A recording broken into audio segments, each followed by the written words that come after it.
আশা করি সবাই ভালো আছেন। তো মিজান ইউটিউব ব্লগ থেকে সবাইকে শুভেচ্ছা। তো আজকে আমরা অন্যদিনের মতো ড্রাইভিংয়ে আসছি। তো আমরা এক জায়গায় গাড়িটা রাখলাম। তো এখানে হচ্ছে যে আমাদের মোটামুটি যে আলুর ভিডিওগুলো আমি দেই বা আমরা ড্রাইভিং শিখতে শিখাতে আইসা যে দৃশ্যগুলো আমাদের চোখে পড়ে, তা আজকে আবার এগুলা নিয়ে একটু দেখাবো। তো এখন মোটামুটি শেষের দিকে, মানে শেষ হয়ে যাইতেছে, অল্প কিছু শেষ বাকি আছে। তো আমরা আজকে আবার অন্য একটা জায়গায় আসছি, এই জায়গাটা আরও অনেক সুন্দর, এগুলো দেখার চেষ্টা করবো। তো চলেন আমার সাথে। তো গাইস, আজকে আমরা মোটামুটি চলে আসছি অন্য একটা অপশন।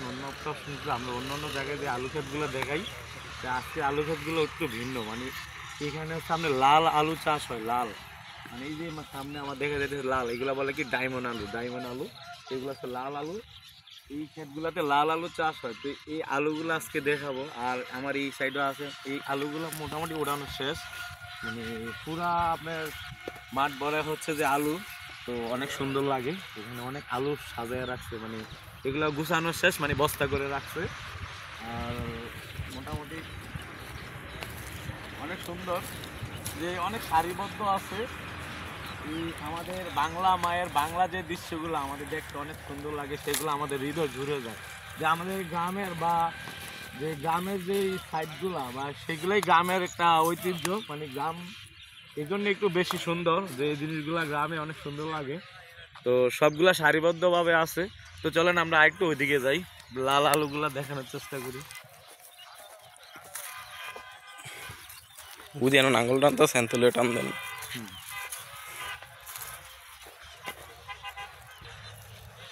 তো আসসালামু আলাইকুম, চাচা ভালো আছেন? কি অবস্থা চাচা, এগুলা কি লাল আলু না নর্মাল?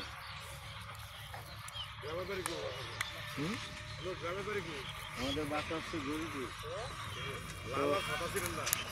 গাইস, এটা হচ্ছে যে আপনার মোটামুটি নর্মাল, আর লাল আলুটা হচ্ছে ওই সাইডে। তো এখানে আমার এক আঙ্কেল আলু মোটামুটি উড়াইতেছে, মানে ওড়ান গাছগুলো ওড়ানোর শেষ, সেগুলো হচ্ছে আলুগুলো টাইনা টাইনা মাটির নিচ থেকে বাইর করে, তখন এগুলো গুছানো হইব, তারপরে বস্তা করা হইব। কাকা, আলু এবার কেমন হয়েছে? হ্যাঁ, মন ভালো না নাকি? ভালো, অন্য অন্য বছর থেকে ভালো নেই।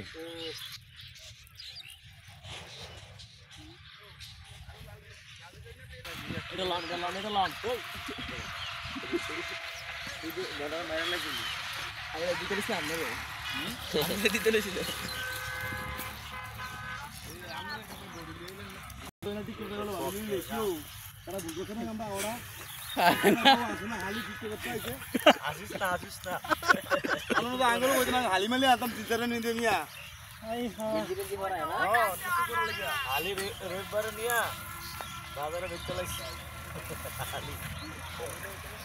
আজকে আলু খেতে এসে নিজের খুব ভালো লাগতেছে, যে অন্য অন্য দিন যে যাই তো ওরকম লাগে না। আজকে মন চাইতেছে একটু ওনাদের সাথে মিশে কাজ করি। তো কাজটা এতই ভালো লাগতেছে যে মনে হইতেছে যে নিজের মাতৃভূমির কাজ। তো আলু টান দিলেই বাড়িতেছে, অনেক মজা লাগতেছে যে আলু এইরকমভাবে আইতেছে। তো মনে হয় যে আমরা এগুলো স্বর্ণের মতো বাড়িতেছে, যে সবগুলাই স্বর্ণ। অন্যান্য বছর 2 বছর তো আলুর সাইজগুলো বড় বুঝলি না, ওইটাকে আমি লাউটাকে এল টান দে ভিডিও করে দেবো আবার লাউটা দিয়ে এল টান দে।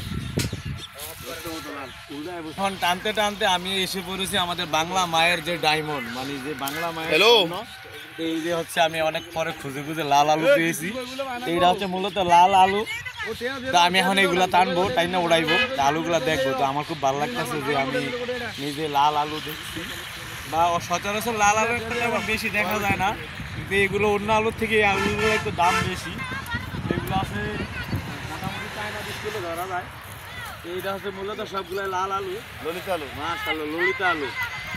তো আমার ওই আঙ্কেল বলতেছে, আঙ্কেলকে দাও, আঙ্কেল বলতেছে এগুলা নাকি ললিতা আলু, ওই যেগুলো মানে শেফালি, ললিতা, তারপরে হচ্ছে কবিতা, রুজিনা, এই আলুগুলো অনেক নাম নাকি, এগুলো ভালোবেসে মানুষের ডাকে আর কি আলুর নাম। তো আমার তো জীবন বাড়িয়ে দিতেছে, টান দিয়ে বেটাটা কি সুন্দর করে করে।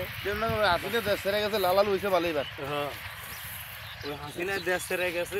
লাল আলু এই বীজগুলো নাকি আন্টি দিয়ে গেছে, যে আন্টি আমাদের ছেড়ে অনেক দূরে চলে গেছেন, ওই আন্টি এই বীজগুলো দিয়ে গেছেন।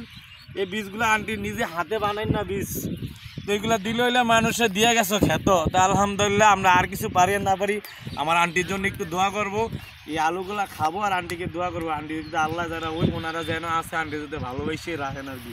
তো আমার আলুর ভিডিওগুলো কেমন হয় আপনি একটু শেয়ার করবেন। তো এটা হচ্ছে মূলত একটা লাল আলু, আলুটা খুব সুন্দর একটা আলু, ভালোবাসার মতো একটা আলু। আলহামদুলিল্লাহ আলহামদুলিল্লাহ আমি ভিডিও করা হয়েছে বাস